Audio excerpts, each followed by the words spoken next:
Hello everybody and welcome back to the vlog. We are here at a place you might recognize. Let's head to Chasers and play some poker. Tonight we are going to be playing some poker at my favorite homeless shelter, Chasers. I show up to a sketchy ass building that looks like it's ran by drug dealers. This is Chasers Casino in Salem, New Hampshire. It does look like a drug den, but there's good games here. So let's get right into it. You never go wrong with sausage. What do you mean by that? No, but seriously, what does he mean by that? But anyways, he's in the big blind, and I'm in the small blind, and I have ace-king, so I'm not too worried about his sausage at this point. I make it $12, and he's going to elect to fold his cards. But that doesn't stop two other psychopaths from coming along. I have Big Slick. Do they not know I have the best hand in the game? It's actually the worst hand in the game. I hate this hand so much. The board is going to come out ace, deuce, 3, rainbow. Actually, there might be 2 diamonds out there. But who cares? I'm firing. I've got ace. There's an ace on the board. It's pretty much as simple as that. And I'm going to show it. This is the start of the game. We're being nice. That's the way that's supposed to go. You're right, buddy. That is how it's supposed to go. This second one here is a bomb pot. If you don't know what that is, look it up. I'm not in the business of telling people how poker works. This is an ace-king again. How did I get ace-king? I don't know, but I won again because there's an ace and a king on both boards. He had ace-queen. I don't know what that guy's doing. This twice. We do a couple of folds to some bad rivers. Before we look down at pocket eights, is there a name for this? Like the Ochos, I guess? Is the who's number 88? I can't even think of someone that's named 88. Anyways, we bet 10 on the pre-flop. We got a couple callers. We then bet 20 on the flop, which it seemed to be a little much, I guess. It's like 2/3 pot, so probably a little too much. And Sausage Man and the older guy is gonna fold, and I'm gonna show him the goods. Wow, indeed, my friend. That was a pretty sick hand. Now we are going to call out of the button because we have King 7 suited. I mean, hey, we're in the best position possible. Why not take a flop with King 7 suited? You can't hate that, right? You might be able to hate that. It was only $7. What can I do? It was $7. Sue me. The flop comes out with 3 big bricks. And I look at those and I immediately think, this hand's going in the muck. Dealer, you can take it away from me right now. And the gentleman over there is going to bet $20, and I'm going to say, dealer, take those back where they came from. On this next one, we have King Jack offsuit, otherwise known as maybe something a little disgusting, which I won't be saying on this vlog. We get a couple callers when we raise it to 15 in position, and by a couple I mean 1. The flop comes out Queen 10 7 rainbow. I think that's pretty perfect. We're open-ended, so I think, you know what, let's build this pot. And he says no, you can just have the pot. I'm like, oh, okay. Alright, ladies and gentlemen, I'm now going to take you on a ride of a lifetime. Jack 7 suited. Probably, is this even in, like, the range of a normal player? Can someone comment down below if this is in a normal player's range? A Jack 7 suited from late position. I'm in late position. I'm on the button, or I'm, like, next to the button or something. Like, am I even... I'm in early position, aren't I? I'm in middle position. Anyways, we pick up 2 callers. I didn't actually realize in this clip that I was in middle position. This is definitely not... no chance, no chance. Alright, but anyways, $11. And then on the flop, we're open-ended. 6, 8, 9 with a heart. That means we are 4 cards to a straight. And that means we are 3 cards to a flush. I mean, that sounds pretty good to me. I'm going to c-bet for $20 here. And the 2 friends next to me, one of them being Sausage Man from before, and one of them being this old guy across the table that I later found out never folds, both call. See, you're gonna think about that later later into this clip. So they both call. We got more money in the pot now. The turn is the 4 of hearts. So we now have 4 to a straight and 4 to a flush, and I'm just thinking, I want to get all my money in here. And if I did think that, I probably would have put more than 40 in, right? Well, I put 40 in. That was just a price that that seemed good at the time. I'm working on my sizing. Like that's gonna be what I want to work on this weekend is sizing. So I put in $40. Sausage Man is gonna think it over for a bit, fold, and the old guy is gonna call as soon as those cards are in the muck from Sausage Man. Now this is a little worrying because while I am 4 to a straight, 4 to a flush, the 9 of clubs on the turn, I mean the river, does not help me. And I think, well, I could check here. That's what old me would do. But new me, I'm going to fire. $100. And I put this guy to the test. And now the thing is, if this was like 2 hours later, I would never have done this. I would have given up right here. This guy never folds. So when I tell you I am shaking, I am begging him to fold. He thinks about it. He sighs. I'm like, what do you have? Please, please, please, please. I bet. You got to think I have a straight or the trips or something. And he folds. Oh my, thank the Lord. This hand we look down at the beautiful pocket aces. This hand obviously plays itself pretty well. I raise it up to $10 in early position. And my friend on the button will be calling. You can't see him. He's in the 9 seat. I'm in the 1 seat. The flop comes ace, king, jack. So a little bit of some scary things on the flop. But nonetheless, we hit top set. So we're obviously going to be betting. We bet to 15 after his check. He's going to raise it up to 45, which immediately is going to put some red flags out there. Did he flop a straight? Did he flop 2 pair? We're not sure. We're going to be calling. We obviously have top set. We are literally never folding. So good to you, sir, if you have a straight. The turn is a deuce. So that's an absolute brick. I check it over to him. And he's going to bet out for $60 now. So we're going to quickly call, show that maybe we're running some sort of draw. And the river is going to come an interesting one. It's going to come a king. So we now have the top boat, and I quickly check, trying to prove to this man that I have absolutely nothing. And unfortunately, he's going to check it back. So this is one that we might need some work on in the future. We might just need to bet when we have it. After this, we're going to do a little bit of what we like to call a fold simulator. I don't have this one recorded, but let me know how you guys play when you flop quads. Because somewhere in between this fold simulation, I actually flopped quad 7s, and I won the absolute minimum. I just had no idea how to play it.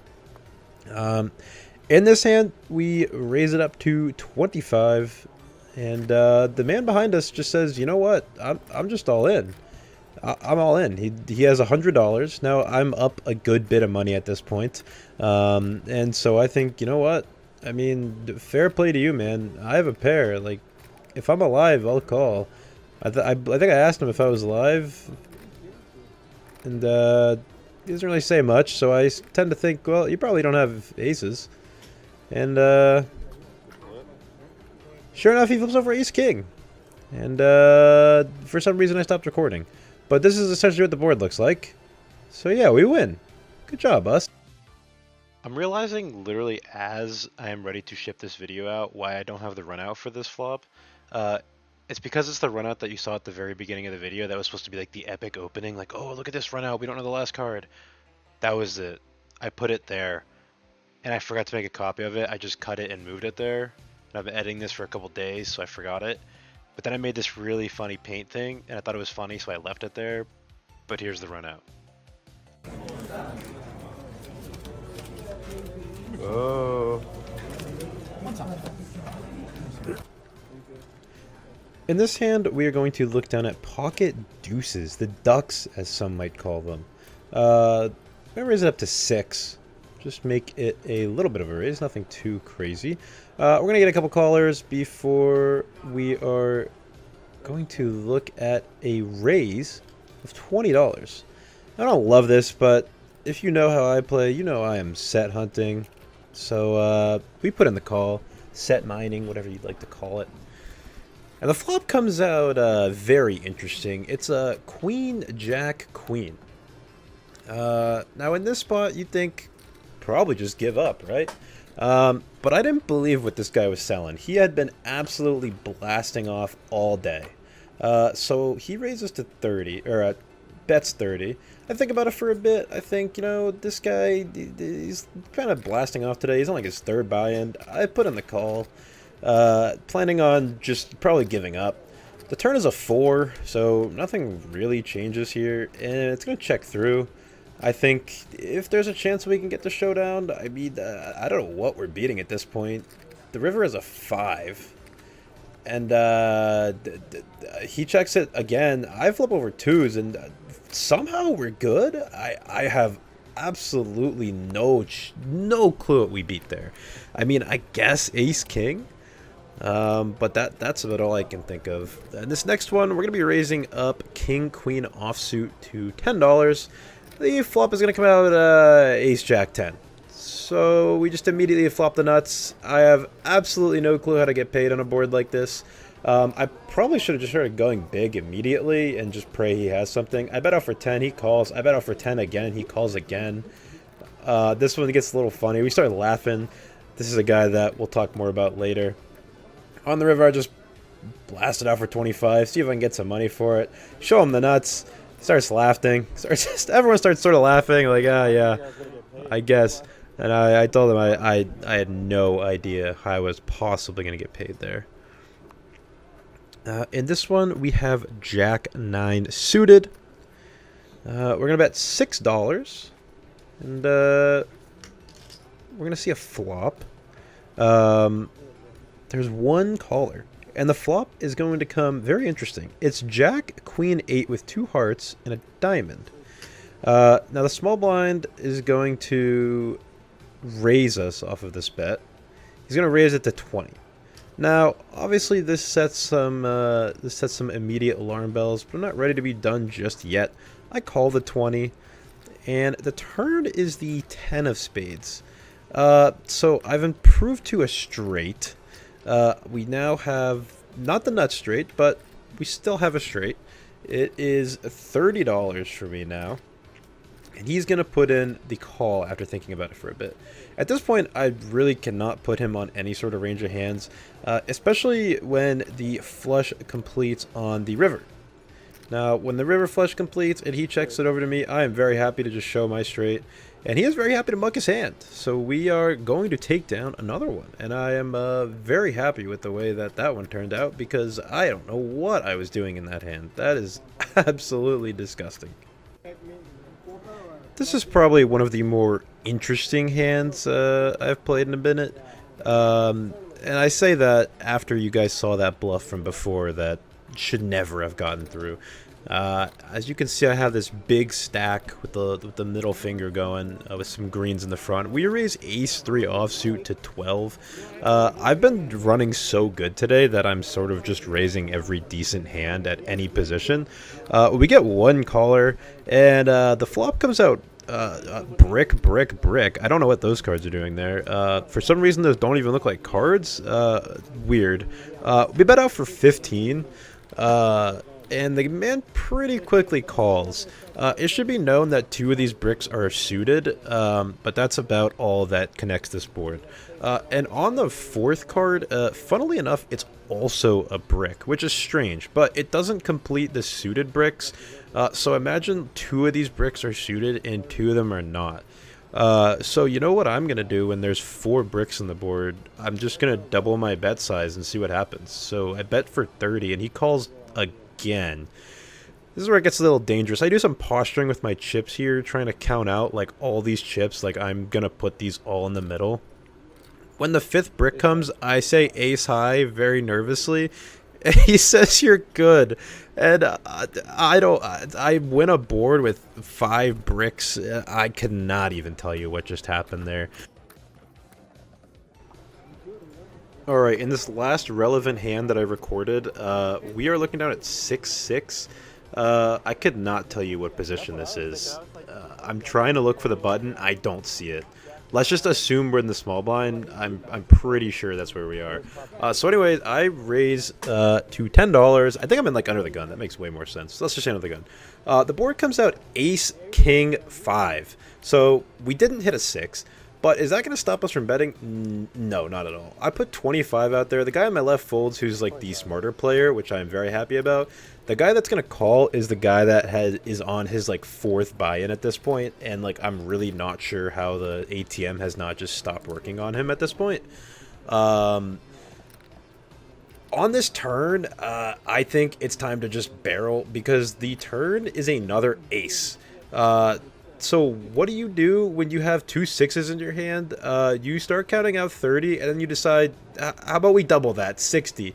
And he just folds a king face up, and I think, I have 6s. This guy, I'm taking all this guy's money soon. Later on, I flopped quads. Did I mention that already? I flopped quads? Yeah, I mentioned it already. It's okay. What are you supposed to do when you flop quads? I literally have no idea. But anyways, this is the last relevant thing that happened. So this is me walking to the bathroom on my table. I don't usually go to the bathroom. I hate missing hands. I literally just hate missing hands. And I just wanted to illustrate this because it was told back to me. Essentially, this is a bomb pot. So there was 2 boards. I'm not really sure what happened on the bottom board, but this is at least what happened on the top board. So this guy has ace king of spades, and the board comes out jack queen 10 of spades. You're right. He flopped a royal flush, and this other guy flopped a set that turned into top boat. So they both get it all in. I don't know what happened on the bottom. I really hope that there's not an ace king, but I come back and I'm like, what did I miss? Like, this is crazy. And this is just a video of my chip stack, and here's the outro. We are leaving Chasers Casino, and I feel like it was a good Corey Eyring like video because I just scooped it. I don't even know what you guys are going to see from this. I got to illustrate some of the hands that happened that I didn't record because I just played for about 9 hours, left with about $900 in profit. So, or actually, I left with 900 plus 600 in high hand bonuses, which is 1,500. So I made $1,000. I don't know what happened. I was playing well. The cards were coming to me.